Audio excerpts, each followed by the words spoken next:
So we go to the topic, the public and the private sectors. It said an economy is a system that attempts to solve the basic economic problem. Are you there? The public, okay. We call it an economy because there's a problem of scarcity. So the only way to solve this scarcity is for the government of a nation to find a way of allocating resources. So that's why an economy is the same as a country. So a country is trying to solve the basic economic problem of scarcity. So an economy is a system that is trying to solve the basic economic problem, which is scarcity. I think the point is clear. So to solve this problem, we need both the market and the planned system. We need both the private sector and the public sector. So why do we call it the private sector? We call it the private sector because it is controlled, owned by individuals and private firms. So they are individual groups of people who control resources. We call them the private sector. And for the public sector, it means government is in charge. So these are government organizations that provide goods and services. Private sector the provision of goods is done by businesses. That is in the private sector. But in the public sector, it is the provision of goods and services are done by the government. I think it's clear. So we go on to ownership and control. For the private sector organizations, the ownership and control are either from the sole trader, which means the owner is an individual. For partnership, that means group of people coming together between 2 to 20, controlling it with aim of making profit. That's partnership. 2 to 20. 2 to 20, yes. 2 to 20 people, partnership, yes. It should be 20. Yeah, that's the maximum. Yeah. Then we have companies which are controlled, are owned by shareholders.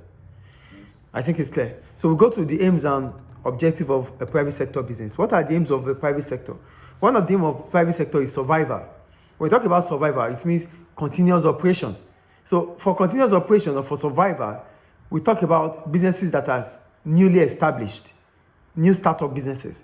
You know, when you are a new startup business, you can't quickly have the trust and you can't establish the trust of customers. Those customers are for existing business. So as time goes on, you start having their trust, then they start buying from you. So at the beginning, you might not aim for profit. So you might still aim for survival. That means continue running the business. So that is what, do you get the point I'm making here? This is when you start the business. A new startup business cannot make profit immediately. It's made, but most of the time it's difficult to quickly make profit. So because you are starting up a new business, you need to gain the trust of customers.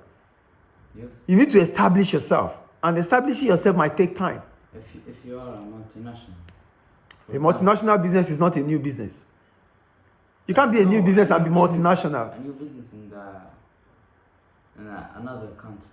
It's not a new business. You are just having a new location. It's different. New location, yes. So new location is different from new business here. It's the same. It's the same as the... No, when you are starting a new business, it's different from when you are going to a new location. It's different. Going to a new location, you are already in existence. You are an existing business. You are not a new business. I'm talking about a new business here. So a new business needs to establish itself. And to establish yourself, it might take time. As a result, you might not be making profit immediately. Rather, you might think about survival. That is for a new business. Another reason why businesses might aim for survival is during economic recession, economic decline. If the economy is in decline, not only the new businesses, even all existing businesses might think about survival. Because when the economy is in decline, the aggregate demand in the economy would fall. A lot of businesses will not be making sales.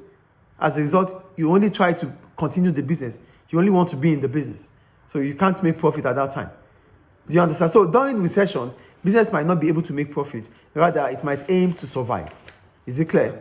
The second one is profit maximization. For profit maximization, we're talking about most of the businesses that are established, most of the businesses, the owners are aiming at making profit. The owners want to make profit. As a result of that, they want to make as much as profit available within the market. So that could be the aim. Our aim is to make profit, to maximize it, to make the highest possible profit in the market. That could be an aim of a business. The third one, growth. When we talk about growth, we're talking about expansion. So a business might start thinking about expanding its business, might start thinking about establishing or expanding its operation. Maybe it has made a lot of profit. So now that you have made profit, we start thinking about expansion. So the aim of a business might be to expand, to go bigger. It have advantage and disadvantage. Sure. So the advantage of expansion is that it brings about economies of scale. Yes. So you will reduce, your average cost of production would reduce because you are expanding. You will enjoy economies of scale. And for the government, you will employ more. No, we're not talking about government here. We're talking about the private sector. Please don't put them together. The private sector is what we're talking about here. The focus is the private sector. And one of the aims of the private sector is growth. And when we talk about growth, it means expanding the operations. When you expand the operation, the advantage of expanding the operation is that you enjoy economies of scale. Average cost reduction because of expansion. So when you are able to reduce your cost of production, your average cost of production, it means a unit cost of your product, the cost starts falling. As a result of that, you might be making more profit. So with growth, a business will be making more profit. Do you get it? Yes. The last one is social responsibility. A business is socially responsible if it does not only think about the shareholders, rather it thinks about all the stakeholders. Do you understand? The other one you're talking about, we're not talking about public sector here. We're talking about private sector. And private sector, the only thing that involves government in the private sector is maybe monetary policy. Monetary policy. Or policies that goes with structuring or putting this country into structure. Government is involved. But to control or to make businesses, it is not government. The private sector does it. The individuals, groups of people, those are the people that make businesses in the private sector. It is not government.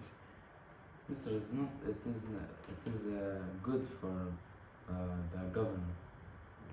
If private sector, Government to involve in something.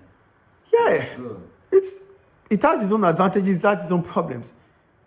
for the. Can you give me a problem for the? Government involvement in business. If government is involved in business, there might be inefficiency because government workers are not always efficient. They work based on what they get. So because they work based on what they get, there's no motivation to do better. In the private sector, you can get more if you work more. In the public sector, their salary is fixed. So there's no incentive to do more. As a result of that, they might not be efficient. So productivity might not be increasing in the public sector. Is it clear? So that is about growth. For social responsibility, it means the business is trying to ensure that all the stakeholders are happy, not just the shareholders. So the community, the customers, the employees, owners of the business, government, you are making everybody happy. You are trying to do the right thing. That means socially responsible. You are not emitting carbon. That is social responsibility. So a business might aim to be socially responsible.